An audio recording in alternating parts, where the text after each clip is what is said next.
Joining us now for World Brief and the review of some of the headlines of today's newspapers from around the world is Adefemi Akinsanya. Good morning, Adefemi. Morning, Dr. Rubin. Well, Good morning, Vimbai. Good morning. Your Fushengua people, they are having a meeting again this morning. Yes, so One press conference. I hope you people will hurry up. These are very important matters. They have to be meeting regularly. Very regularly. No, the press conference I'm hearing is that some of them are not happy. No, it can't be so. They are saying, I can't quote, anecdotal, that some people might be trying to favor some people. Where? Doctor, we both got the same call. Well, you people should just hurry up. You people hurry up and give us the next Awujale. Let's see. Even me, I want to see. Good morning to you, Vimbai. Good morning, Rufai. Fine, thank you. Good morning to you, viewers. Let me tell you what's happening around the world.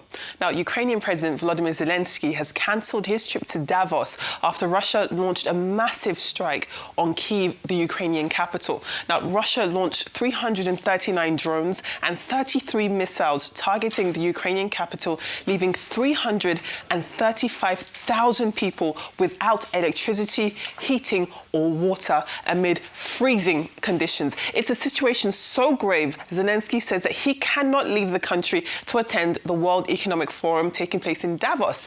But Zelensky has made an exception. He says that he'll go to Davos if a meeting with US President Donald Trump is scheduled. Now, Zelensky also says that both Ukraine and the United States are close to agreeing a prosperity package. But 4 years of war later, he does insist that Trump can still do more to pressure Russia into stopping the fighting.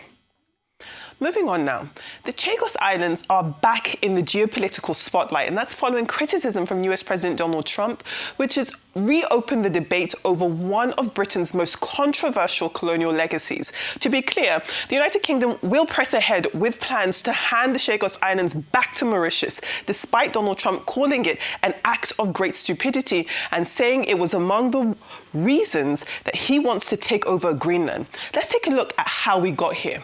Now, firstly, let's see where the Chagos Islands are. Now, the Chagos Archipelago is essentially a collection of a lot of islands now, and it lies in the Indian Ocean off the coast of Africa, and it has been administered by the United Kingdom since the 1960s.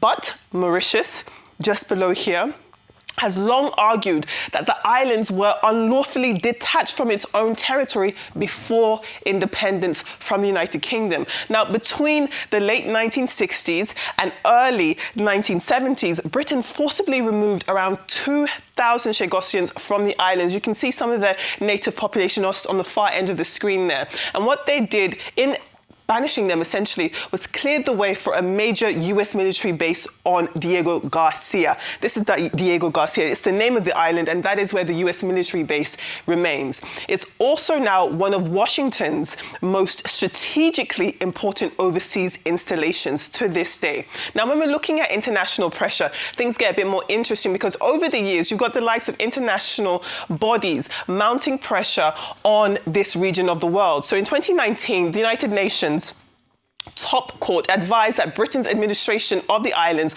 was unlawful and called for their return to Mauritius. Now, London eventually agreed in principle to transfer sovereignty while maintaining the US base under a long-term lease, a compromise essentially aimed at balancing international law with Western security interests. Now, let's bring Trump into this. On a post on Truth Social, the US President Donald Trump has now criticized the arrangement, questioning whether the handover weakens US strategic control in the Indian Ocean at a time of growing competition with China. Now, supporters of the deal say that it corrects a historic injustice and strengthens Britain's standing under international law. But critics argue that it sets a dangerous precedent that could unsettle other military basing agreements worldwide. Now, at its core, we do know that the Chagos dispute is about three things, essentially. It's about colonial accountability, great power military strategy, and who ultimately controls territory in a rapidly shifting global order. When we want to break this down to its key points, we do know that United Kingdom agreed in October 2024 to transfer sovereignty of the Chagos Islands to Mauritius. And we know that last year in May, Britain said that it would pay Mauritius $136 million a year over the lifetime of its lease, which would be in total around $4.5 billion. And essentially, this is to secure the future of the Diego Garcia military base under a 99-year lease. It is that and all of these issues that Donald Trump is referring to as being a stupid deal, something that he doesn't like, and the real underbelly of his quest for Greenland. Now, let's move on and come home to the African continent. Togo has extradited a former Burkinabe leader, marking a significant moment in West Africa's ongoing struggle with coups and political instability. Let's take a look at this profile. Let's pull it up. This is Paul-Henri Damiba. He briefly led Burkina Faso after seizing power in a military coup on the 24th of January 2022. He was then overthrown himself in September of the same year, and thereafter, Damiba had been living in exile in Togo. And he had been in Togo since the 2nd of October 2022. All of this happening, him coming into power with a coup, him being overthrown himself, and then going on exile, all within the same year. So essentially, Burkina Faso descended further into insecurity. That was the justification for his own toppling, and that was driven by jihadist violence and political upheaval. That was why Traoré came in. Now, this is the current leader of Burkina Faso's military authority. He is Ibrahim Traoré, and he requested Damiba's extradition on charges that he reportedly embezzled funds, he undermined state security, and continues to plot against the ruling junta. Now, these are allegations that Damiba's supporters deny. But Togo's decision to hand him over does signal a shift when we're looking at West Africa. Now, in recent years, several West African countries have been accused of quietly hosting ousted leaders when they are taking over, when they have been overthrown. And you can see in our graphic here, a lot of different regions across West Africa have been vulnerable to coups over the years. Now, behind the political scenes, there are accusations that other African leaders are harboring these people, and it continues to encourage it. Now, the extradition call comes amid broader regional pressure to curb the cycle of coups that has swept across the Sahel region, which is what we see in red here, affecting Mali, Niger, and Burkina Faso itself. Now, supporters of Damiba's extradition say that it does reinforce accountability, essentially that this is a good thing, and it continues to discourage military takeovers. But critics warn that it could deepen political rivalries and expose former leaders to retaliatory justice rather than fair trial standards. Now, for West Africa, the case underscores a growing tension between stability, justice, and the unresolved question of how to manage transitions of power in an era of repeated coups. So, a lot happening around the world as always. Let's move on to our newspaper headlines. As ever, we begin with the front page of This Day. And This Day does lead with reports that the Nigerian military says sustained operations in the Niger Delta have eliminated pipeline vandalism for over a year. It continues to boost crude oil production to a level of about 2.2 million barrels per day. In addition to that, This Day also reports that former Vice President Atiku Abubakar has urged his supporters to stop attacking Peter Obi, to pressure opposition, to essentially he wants him to stop so that it can bring together the opposition more united as he wants. Now, this is as the APC's Buni-led committee moves to resolve internal conflicts within that party, while Umar Ado says that Obi can only secure the ADC presidential ticket in 2027 if Atiku himself steps down. We'll have to see what happens. Let's move on to the New Telegraph this morning. The New Telegraph is also looking at more politics.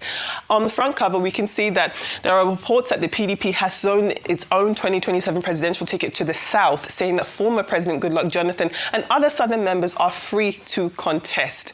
The Vanguard The Vanguard this morning reports that Nigerians spent $1.73 billion on foreign education and health services in the first half of 2025. That's a 19% increase year on year and the highest in 4 years. This is despite the Naira's sharp depreciation and rising inflation. Clearly, many Nigerians are still having confidence gaps in the country's education system. Well, let's move on to the Daily Independent. The Daily Independent reports that Nigeria's rising debt profile has pushed the government to consider asset sales and balance sheet restructuring. That's with CFG Advisory. What they've done is estimate that selling up to 49% of government stakes in 74 joint venture assets could raise about $50 billion, and that could contribute to cutting debt, boosting revenues, and recapitalizing key state-owned enterprises such as the NNPC, for example. Well, the Punch stays with the federal government and it reports of Nigeria's plans to raise 900 billion naira through the reopening essentially, of 3 federal bonds in its January 26 auction. That's going to double its January 2025 borrowing target of 450 billion naira. Now, the auction is scheduled for the 26th of January.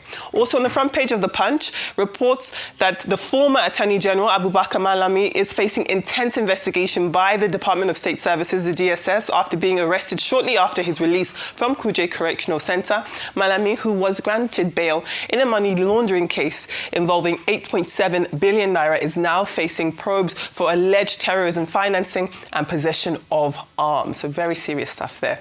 Take a look at the Daily Sun. We're taking a look at this Kaduna update.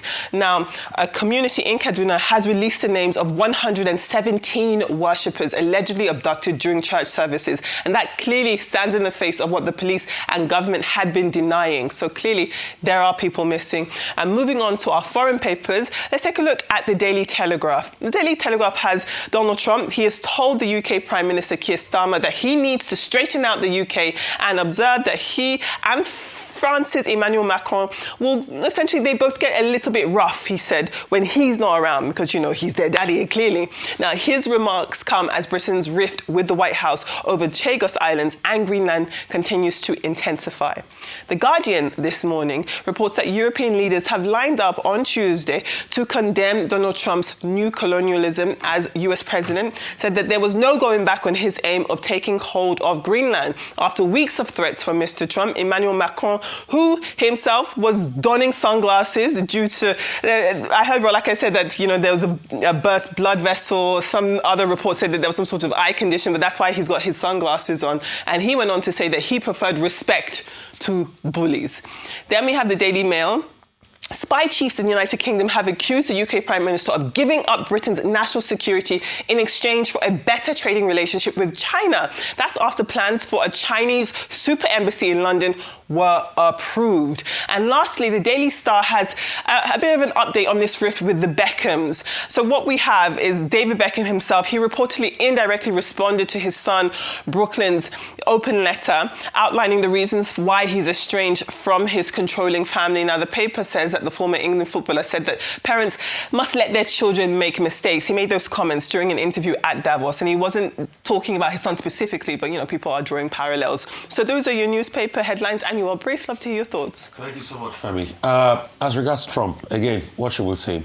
One day, one lie. One day, one chaos.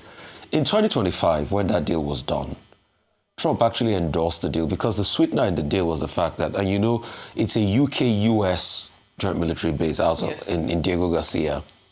They were happy about it as long as they kept that base. The priority for them was the base. They had no problems. Now that because he didn't win the Nobel Prize, he's been griping. I think he probably needs Dr. Mayer's gripe water or something. He's been griping so hard. Then he remembers the Chagos and says, oh, it was a stupid deal. After all the international bodies, like you said, UNCLOS in 2019 ruled against the UK. I mean, there have been other rulings against the UK as regards that. In fact, about three different rulings as regards the UK, the ICJ, and all of that. So you have all of those going on. Then, because of that, Britain decided to do what was right. And what is right? Justice and accountability. We give it over, we have a sweet deal. The likes of Kemi Badenoch that is coming out to talk. I can't stand the hypocrisy of Kemi Badenoch. I'm sorry, I can't stand the hypocrisy of right-wingers. The same Kemi Badenoch fails to add in her Hippocratic rants in supporting Trump about this Chagos great stupidity talk. And I think the great stupidity is on the part of the likes of Trump and Kemi Badenoch on this, is the fact that it was a conservative government that started the negotiation. It was Rishi's government that started the negotiation as regards Diego Garcia. Did she forget? Did she forget that it was a party that started the negotiation? Was she not a part of his cabinet? Huh? Was she not also a part of his cabinet as shadow business secretary? So let us continue the line of hypocrisy. So I don't have so much respect for people that endorsed something last year. Today, a year after when they didn't get the Nobel Prize and they are whining and they are throwing tantrums everywhere and they are griping, and the next thing they say, oh yes, Britain, because you did it, you let go of Chagos Island just to be able to justify your quest for Greenland. Don't worry, we'll give you a Nobel Prize. Maybe you'll stop crying. Moving on.